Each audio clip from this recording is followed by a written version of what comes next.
오늘 말씀은 예수님이 말씀하시는 제자의 도가 과연 무엇인가? 예수님이 이 세상을 살아가면서 오늘 제자로서 오늘 우리는 어떤 삶을 살아가게 말씀하고 계시는가? 오늘 말씀을 통해서 좀 나누려고 합니다. 여러분, 국제 투명성 기구라고 하는 곳이 있습니다.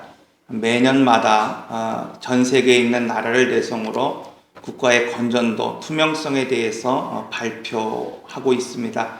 2014년도 우리나라 대한민국의 투명도 지수는 100점 만점에 53점, 전 세계 75개국을 대상으로 조사했는데 45위라고 하는 낮은 투명성 지수를 가지고 있습니다. 또한 성인을 대상으로 해서 한 연구기관이 조사를 했습니다. 여러분, 다른 사람을 믿을 수 있습니까? 라고 하는 질문에 약 23%의 사람만이 믿을 수 있다라고 말하고 있습니다. 여러분, 이처럼 오늘날 우리가 살고 있는 이 나라는 신뢰가 없는 불투명한 그런 불신의 사회이라고 말하고 있습니다. 그래서 손봉호 교수는 우리나라가 불행한 이유는 또 다른 것이, 오늘 우리나라가 불행한 이유는 1등만이 행복하고 1등을 해야만이 행복하고 또 1등을 하지 못하면 불행한 사회이기 때문이라고 말하고 있습니다. 여러분, 이처럼 신뢰할 수 없는 사회에 오늘 우리가 살아가고 있습니다. 이처럼 불공평한 사회에 오늘 우리가 살아가고 있습니다. 그렇다고 한다면 오늘 우리 주님은 이 광야 같은 이 세상에서 제자로서 오늘 우리는 어떤 마음을 가지고 또 어떤 자세로 임하며 살아가야 되는가, 오늘 본문을 통해서 말씀하고 있습니다. 오늘 본문은 첫째로 양선이 빠진 자비는 무기력하다라고 말씀하고 있습니다. 여러분, 양선이 빠진 자비는 제자의 도가 아니다고 말씀하고 있습니다. 세상은 끊임없이 이처럼 오늘 우리는 다른 사람을 믿어서는 안 되고 어떻게 해서든지 그 사람을 짓밟아서라도 오늘 우리가 성공해야 되고 일어서야 된다라고 말하고 있습니다. 여러분, 개척을 시작하고 얼마 되지 않아서 가까운 곳에 교회가 하나 생겼습니다. 남들이 보기에는 아무렇지 않게 남들이 저를 볼 때 제 모습이 아무렇지도 않게 보이려고 스스로 노력하고 또 스스로 그런 모습을 보이기는 하지만 왜 마음에 두려움이 없고 왜 몰려오는 그런 간절함, 절박함이 왜 없겠습니까? 여러분, 가까운 교회에 간판이 세워지는 것을 보면서 우리 교회는 간판을 세울 수 없는데 그런 모습을 보면서 목회자의 심정이 왜 절박함이 없겠습니까? 왜 초조한 마음이 없겠습니까? 그래서 저와 전도사님이 며칠을 전기 작업을 해서 우리 그 뒤 교육관 유리에 그 LED 전구를 달았습니다. 간판을 못 붙이니까 LED 전구를 6글자에 대해서 이렇게 달고 전선 작업을 해서 밤이면 교회 글씨가 보일 수 있도록 그렇게 만들었습니다. 여러분, 목사로서 좀 부끄러운 고백을 하겠습니다. 목사로서 마음은 이 땅에 주의 복음이 흘러나가기를 기도합니다. 이 땅에, 이 지역에 주님의 복음이 흘러나가기를 마음으로는 간절히 기도합니다. 여러분, 그러나 행동으로는 가까운 교회 혹 다른 사람들이 부흥하고 잘되는 것에 대하여 늘 긴장하는 모습, 그것이 바로 저의 모습입니다. 여러분, 서로 잘되기를 바라는 것, 또 서로 축복하는 것, 이것이 성령의 열매를 맺은 사람의 삶의 모습이어야 합니다.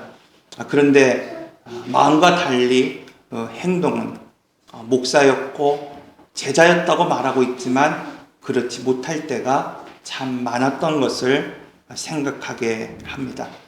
오늘 본문은 우리 주님이 제자인 오늘 우리에게 다시 한번 이렇게 말씀하고 있습니다. 형제를 실족하지 않기 위해 내가 삼가야 할 행동, 삼가야 할 마음이 무엇인가? 그것이 바로 제자의 삶이고 제자의 도다 말씀하고 있습니다.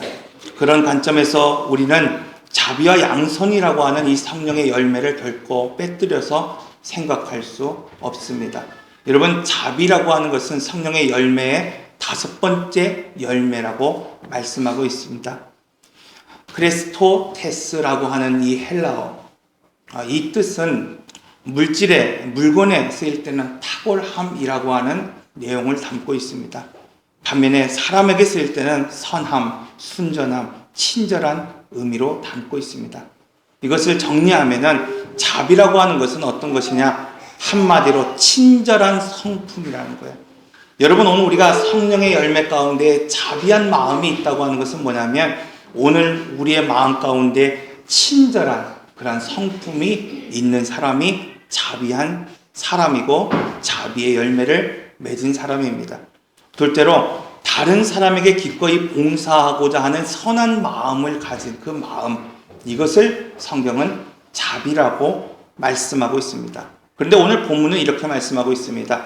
여러분, 제자는 이 자비에 머물러서는 안 되고 양선까지 나가야 된다고 말씀하고 있어요. 여러분, 그렇다고 한다면 양선은 무엇이냐? 헬라어로 아가도수네라고 하는 이 단어는 바로 선한 행동에 초점을 맞추고 있습니다. 즉, 자비는 마음이지만은 이 양선은 선한 행동까지 미치는 것을 말씀하고 있습니다. 다시 말하면 자비가 마음의 상태, 선한 마음의 상태라고 한다면 양선은 그 자비가 행동으로 옮겨지는 상태까지를 양선이라고 말하고 있습니다. 여러분, 오늘 우리가 가정에서 또는 이 사회 가운데에서 상처받는 이유가 무엇입니까? 여러분, 마음이 있다고 말하는 남편의 말, 혹은 아내의 말, 부모의 말, 상사의 말 때문에 상처 입을 때가 얼마나 많은지 모릅니다. 여러분, 직장에서 오늘 우리가 상처받는 이유가 무엇입니까? 직장의 상사들이 우리의 노력과 우리의 여러 가지 수고에 대해서 마음은 알고 있다 라고 말하고 있을 때 오늘 우리는 상처받습니다. 마음도 있는 것이 아니라 마음만 있고 말만 있기에 오늘 우리는 가정에서 상처를 받고 혹은 이 사회에서 실족하게 됩니다. 여러분, 그러므로 사랑한다는 것은 말이 중요한 것이 아니라 사랑을 실제적으로 표현하는 것이 바로 중요하고 그것이 바로 제자의 삶이라고 말씀하고 있습니다. 그러므로 여러분, 오늘 우리가 돈을 벌어주고 혹은 외식을 하고 놀러 다녀주면 그것이 사랑이 아니라 애를 키우고 밥을 해주고 살림을 하면 그것이 사랑이 아니라 오히려 반대로 지금 자비가 양선이 빠진 자비가 온전한 사랑이 아니듯이 바로 여러분 양선만 실천하는 것도 사랑이 아니라고 말씀하고 있어요. 여러분, 오늘 우리가 열심히 가정에서 밥을 해주고 애를 키우고 또 살림을 한다고 해서 남편을 사랑하는 것입니까? 여러분, 남편이 한 가정의 자녀를 위해서 돈을 벌어주고 외식을 시켜주고 좋은 것을 사준다고 해서 사랑하는 것입니까? 여러분, 그 안에 진정한 사랑이 없다고 한다면, 자비가 없다고 한다면 그 실천은 울리는 꽹과리일 뿐이라고 오늘 고린도전서 13장 1절에서 말씀하고 있습니다. 내가 사랑의 방언과 천사의 말을 할지라도 사랑이 없으면 소리나는 구리와 울리는 꽹과리가 된다. 여러분, 오늘 우리가 아무리 아름다운 실천을 지금 한다 할지라도 그 안에 자비의 마음이 없다고 한다면, 그 안에 하나님을 사랑하는 마음이 없다고 한다면 그것은 울리는 꽹과리와 같다고 말씀하고 있습니다. 그러므로 여러분, 제자는 그냥 단순히 배우는 자가 아닙니다. 이제는 익히는 자가 아닙니다. 누가복음에서의 제자는 사도와 병행해서 계속해서 단어가 사용되어지는 것을 볼 수 있습니다. 그러므로 여러분, 제자로서 정말 내가 자비한 마음이 있는가? 내가 가르치는 자로서 이 세상에 영향력을 끼치는 소금과 빛으로서 정말 나는 양성의 행동이 지금 있는가? 여러분, 스스로 넘어지지 않고 적은 자를 실족하지 않도록 오늘 우리는 조심해야 된다고 말씀하고 있습니다. 그렇다고 한다면 여러분, 오늘 우리가 이 광야 같은 세상 가운데서 어떻게 양선이 실행되는 사랑을 실천할 수 있는, 그 행동으로 옮길 수 있는 자비의 마음을 품고 그러한 삶을 살아갈 수 있겠습니까? 오늘 본문은 사도들이 주님 앞에 믿음을 더하여 달라고 말씀하고 있습니다. 여러분, 이것이 오늘 우리의 방법입니다. 오늘 우리의 모습입니다. 제자들은 주님께 이러한 삶을 살아갈 수 있도록, 이러한 제자의 삶을 오늘 우리가 살아갈 수 있도록 두 번째, 바로 믿음을 더하여 달라고 말씀하고 있습니다. 여러분, 내가 믿음이 적어서 그렇습니다. 내가 조금 더 사랑이 많았다고 한다면 내가 정말 사랑을 실천할 수 있을 것입니다. 바로 오늘 제자의 말처럼 오늘 우리는 그렇게 말하고 있습니다. 그러나 제자는 믿음을 더하는 자가 아니라고 오늘 본문을 통해서 우리에게 말씀하고 있습니다. 여러분, 믿음을 더해달라는 이 제자에게 오늘 우리 주님은 이렇게 말씀하고 있습니다. 너희 안에 겨자씨만한 믿음이 있다고 한다면 여기 산에 있는 그 뽕나무를 바다에 옮겨지라 명령한다 할지라도 그것이 순종할 것이다. 즉 오늘 우리 주님은 말씀하십니다. 믿음이라고 하는 것은 분량의 문제가 아니라는 거예요. 수치의 문제가 아니라는 거예요. 여러분, 간혹 오늘 우리는 믿음이 큰 사람이 있고 믿음이 적은 사람이 있다고 생각합니다. 여러분, 믿음이 크면 주님의 일들을 잘 감당할 수 있다고 생각하고 믿음이 적으면 오늘 우리는 주님의 일을 감당하지 못한다고 생각할 때가 있습니다. 여러분, 오늘 우리가 사랑이 크면 내 아내를 사랑하고 가족을 사랑하고 이웃을 사랑할 수 있지만 내 안에 사랑이 적기 때문에 그렇지 못한다고 말할 때가 있습니다. 그러나 오늘 본문은 이 믿음은 바로 수치화되는 것이 아니라 믿음은 생명이라고 말씀하고 있어요. 여러분, 믿음은 생명입니다. 믿음은 있거나 없거나예요. 여러분, 오늘 우리 안에 작은 믿음이 있다고 한다면 그것을 통하여 하나님은 역사하시고 그것을 통하여 하나님은 오늘 우리 삶에 강력한 힘이 되게 하시겠다고 말씀하고 있습니다. 그러므로 여러분, 오늘 우리 안에 그 생명이 자라날 수 있도록 해야 합니다. 여러분, 저희 집에 정수기가 없어요. 그래서 저희가 예전에 수돗물을 이렇게 끓여 먹다가 여름에는 이게 덥잖아요. 그래서 늘 교회에서 새벽 예배를 마치고 정수기에다가 물을 받아서 하루하루 그걸 이렇게 먹고 있습니다. 근데 어느 날 뉴스를 보니까 여러분, 정수기에 담은 페트병, 그 병을 제대로 청소하지 않으면 유해한 세균이 더 많다는 뉴스를 보았어요. 여러분, 오늘 우리가 보이기에는 깨끗한 것 같지만 아주 더러운 세균 하나가 전 페트병을 다 번식시키는 것처럼 여러분, 죄도 마찬가지입니다. 죄는 수치화되는 것이 아니에요. 내가 이만큼 죄를 졌기 때문에 나는 사망과 전혀 상관이 없습니까? 성경은 오늘 우리에게 분명하게 말씀하고 있습니다. 죄의 삭은 사망이요 하나님의 은사는 그리스도 예수 안에 있는 영생이니라. 여러분, 죄도 생명이기 때문에 오늘 우리한 죄가 있으면 반드시 죽게 된다고 말씀하고 있어요.